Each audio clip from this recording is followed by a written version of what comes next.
જ્ઞાન સાધના 2025 માટેનો ખૂબ જ અગત્યનો વિડીયો છે. આ જે સ્કોલરશિપ છે એ આ પરીક્ષા પાસ કરનાર વિદ્યાર્થી એટલે કે મેરિટમાં આવનાર વિદ્યાર્થીને આ સ્કોલરશિપ આપવામાં આવે છે અને એ હેતુથી જ આપણે આ વિડીયો બનાવ્યો છે. એટલે વિડીયોને ખાસ ધ્યાન આપીને જોજો, આવા ઘણા બધા વિડીયો આવશે. પહેલા તમે જોઈ શકો 2 છે પછી 20 છે. એનો મતલબ કે 2 અને પછી 2 પછી 0, પછી 22 છે અને પછી 22 પછી 0 છે. પછી તમે જો 222 છે અને પછી 222 પછી 0 છે. તો હવે તમે જોઈ શકો 1 વાર 2, 2 વાર 2, 3 વાર 2, તો હવે 4 વાર 2 આવશે. કેટલી વાર આવશે?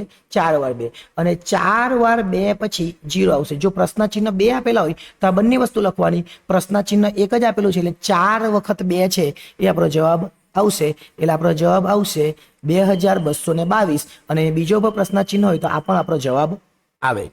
આગળ ચાલીએ, આપણે ફટાફટ જોઈશું. અહીંયા 64 છે. 64 અને 32 માં શું ફરક? તો 64 ભાગ્યા 2 કરે તો 32 આવે. એ જ રીતના 32 આપેલા છે, 32 ભાગ્યા 2 કરે તો 16 પણ આવી જાય. ત્યાર પછી 16 આપેલા છે, 16 ભાગ્યા 2 કરે તો 8 પણ આવી જાય. અને પછી 8 આપેલા છે એટલે 8 ભાગ્યા 2 કરે તો 4 આવે. એટલે આપણો છેલ્લો જવાબ કેટલો આવશે? 4. એટલે 4 એ આપણો સાચો જવાબ થશે. આ તમારે જોવાનું કે કઈ રીતના થતું છે એ પ્રમાણે તમે દાખલાનો જવાબ આપવાનો. તમે જોઈ શકો A C, તો આપણે ABCD લખી દેવાની. A B C D E F G H I J K L M N O P Q R. અત્યારે આપણે આથી લખીએ, જો જરૂર પડે તો આપણે લખીશું. ચલો, પહેલા તમે જોઈ શકો A પછી શું છે? તો A પછી C છે. એનો મતલબ કે B ને છોડી દીધો. શું કર્યું? B ને છોડી દીધો. C પછી જોઈ શકો F છે, તો C પછી આ C છે અને C પછી આ પહેલો C આપેલો છે, આ A આપેલો છે, C આપેલો છે, F આપેલો છે, બધું લખી દે. અને પછી J આપેલો છે. તો A પછી C આપેલો છે, B ને છોડી દીધો. C પછી F આપેલો છે, D અને E ને છોડી દીધા. ત્યાર પછી F પછી J આપેલો છે, G H અને I આ 3 ને છોડી. એટલે પહેલી વખત એક મૂળાક્ષર છોડેલો છે, બીજી વખત 2 મૂળાક્ષર છોડેલા છે, ત્રીજી વખત તમે જોઈ શકો 3 મૂળાક્ષરને છોડી દીધા છે. તો ચોથી વખત તમે 4 મૂળાક્ષર છોડવા પડે. 1 2 3 અને 4. આ 4 મૂળાક્ષર છોડી દે તો જવાબ આવશે O. એટલે આપણો રાઈટ આન્સર O થશે. કેટલા મૂળાક્ષર છોડીને કરેલું છે એ ખાસ જોઈ લેજો.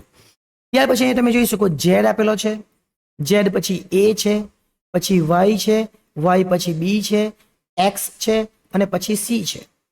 એનો મતલબ કે A B B C, પણ C પછી પ્રશ્ન ચિહ્ન છે. અહીંયા પ્રશ્ન ચિહ્ન આ આપેલું હોય તો જવાબ D આવે, કેમ કે એક એક અક્ષર છોડીને છે એટલે એ તો પ્રશ્ન ચિહ્ન નથી. અહીંયા પ્રશ્ન ચિહ્ન આપે તો જવાબ શું આવે? D. પણ તમે જોઈ શકો Z પછી એક મૂળાક્ષર છોડીને Y આપેલો છે, Y પછી એક મૂળાક્ષર છોડીને X આપેલો છે. તો X પછી એક મૂળાક્ષર છોડીને આ પ્રશ્ન ચિહ્નની જગ્યા પર શું આવે? Z થી ઊંધી ABCD બોલવાની, Z Y X, તો શું આવશે? W. એટલે આપણો જવાબ આવશે W. ઊંધા અક્ષરમાં જવાનું. Z પછી એક છોડી દેવાનું, પછી Y પછી એક છોડી દેવાનું, પછી X પછી એક છોડી દેવાનું, તો W. પણ જો આ રીતે જોવા જોઈએ, A પછી B પછી C, અને જો C પછી અહીંયા જો પ્રશ્ન ચિહ્ન આપેલું હતું એક મૂળાક્ષર આપીને તો જવાબ D આવે. એટલે અત્યારે આપણો જવાબ આવશે W. આગળ ચાલીએ. નીચે આપેલા વિકલ્પોમાંથી અલગ પડતો, જે બધા કરતા અલગ પડતો એવો એક વિકલ્પ પસંદ કરવાનો છે.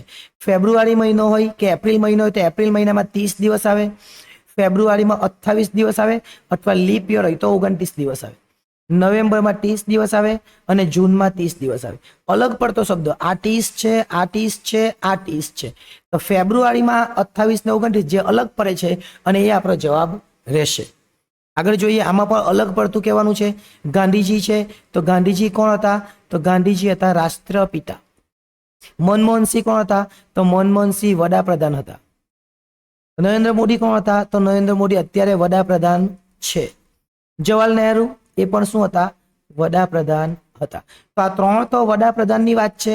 તો રાષ્ટ્રપિતા એટલે ગાંધીજી બધા કરતા અલગ પડે છે એટલે આપણો જવાબ આવશે ગાંધીજી. એ આપણો સાચો જવાબ રહેશે. ત્યાર પછી અહીં જોઈ શકો B છે, પછી C છે, પછી ખાલી જગ્યા છે, પછી B છે, પછી ખાલી જગ્યા છે, પછી C છે, પછી ખાલી જગ્યા છે, પછી B છે, પછી ખાલી જગ્યા અને પછી સી સી ને બી. પહેલા તો કેટલા મૂળાક્ષર આપેલા? 1 2 3 4 5 6 7 8 9 10 11 12, એટલે ચાર ચારની ગેપ બનાવી દો. આ 4 1 2 3 1 2 3 4. હવે છેલ્લે તમે જો બધામાં બી આવે 1 2 3, બધામાં બી બી બી, એટલે છેલ્લો તો બી જ આવે. એ ફાઇનલ થઈ ગયું. છેલ્લો શું આવવાનો? બી. ચલો પહેલા બી સી છે તો અહીંયા જો ખાલી સી છે ને અહીંયા પર ખાલી સી છે, એટલે અહીંયા પર બી લખી દઈએ અને અહીંયા પર બી લખી દઈએ. એટલે છેલ્લી બીજી ખાલી જગ્યા અને ચોથી ખાલી જગ્યામાં બી આવે. બીજીમાં ને ચોથીમાં બી, અહીંયા બીજીમાં ચોથીમાં બી, અહીંયા બીજીમાં ને ચોથીમાં બી. એનો મતલબ કે એ અથવા બી આ બેમાંથી કોઈક સાચું છે. હવે તમે જો બીસી, અહીં છેલ્લે જો સીબી, છેલ્લે શું છે? સીબી. તો અહીંયા શું આવવાનું? સીબી. અહીંયા શું આવવાનું? સીબી. એટલે બીસી સીબી, તો પહેલો જવાબ સી આવે. અહીંયા શું આવે? સી. બીસી સીબી એટલે અહીંયા બી અને અહીંયા સી. પછી બીસી સીબી એટલે બી સી સી બી, એટલે સીબી સીબી એ આપણો જવાબ રહેશે. શું જવાબ આવશે? C B C B. તમારે એ જોવાનું છે કઈ જગ્યાએ કયો જવાબ આવે એ. અહીં તમે જોઈ શકો આ પણ ખૂબ સરળ છે. ત્રીજી એક ખાલી જગ્યા છે, ત્યાર પછી પાછી ખાલી જગ્યા, ખાલી જગ્યા, ખાલી જગ્યા. સરળ છે. પહેલા 2 વાર એ અને પછી બી, પછી 3 વાર એ અને પછી બી, પછી 4 વાર એ અને પછી બી, અને પછી 4 વાર એ છે ને બી તો છે, જેનો મતલબ કે પાંચમી વાર એ આવે. એટલે પહેલા 2 વાર એ પછી બી, 3 વાર એ પછી બી, 4 વાર એ પછી બી, 5 વાર એ બી. એટલે એ અને પછી બી, એ અને પછી બી, એ અને પછી બી, એ અને ખાલી જગ્યા આપેલી છે પછી બી છે, એટલે કે 5 વખત આવે. તો પહેલા બી બી બી અને એ, બી બી બી એ, 3 વખત બી, આ નથી, 3 વખત બી અને છેલ્લે એ, એટલે આપણો જવાબ શું આવશે? બી એ આપણો સાચો જવાબ આવશે. બી બી બી એ. 9મો પ્રશ્ન. એક વિકલ્પ પસંદ કરવાનો છે અને એ 3 થી અલગ પડતો હોય. આ 3 વિકલ્પો આપેલા બધા, એમાંથી એક વિકલ્પ એ અલગ પડે છે. ડોક્ટર ક્યાં કામ કરે? તો હોસ્પિટલમાં. અથવા હોસ્પિટલમાં કોણ કામ કરે? તો ડોક્ટર. વકીલ શું કરે? તો વકીલ ન્યાયાલયમાં કામ કરે, અથવા ન્યાયાલયમાં કોણ કામ કરે? વકીલ. ત્યાર પછી લૂંટારો, ચોરી. આ કઈ બંધ બેસતું નથી દેખાતું. શિક્ષક ક્યાં કામ કરે? શાળામાં. અથવા શાળામાં કોણ કામ કરે? શિક્ષક. એટલે આ બધી વસ્તુ બરાબર છે. હોસ્પિટલમાં ડોક્ટર કામ કરે, ન્યાયાલયમાં વકીલ કામ કરે અને શાળામાં શિક્ષક કામ કરે. જ્યારે ચોર ને લૂંટારો આ અલગ પડે છે, એટલે આપણો જવાબ આવશે ચોર અને લૂંટારો. છેલ્લો સવાલ. ઉંદર ક્યાં રહે? તો દરમાં. અથવા દરમાં કોણ રહે? તો ઉંદર. વાઘ ક્યાં રહે? શહેરમાં. અથવા શહેરમાં ક્યાં રહે? વાઘ. આ નથી લાગતું બરાબર. પક્ષી ક્યાં રહે? મારામાં. મારામાં કોણ રહે? પક્ષી. આ પણ બરાબર છે, આ પણ બરાબર છે. ગોરો તબેલામાં રહે, અથવા તબેલામાં ગોરો રહે. તો વાઘ એ શહેરમાં રહે, આ અત્યારે અલગ પડે છે, એટલે આપણો સાચો જવાબ આવશે વાઘ શહેરમાં. એટલે અહીંયા ભાગ 1 હતો. આવા ઘણા બધા વિડીયો આવશે.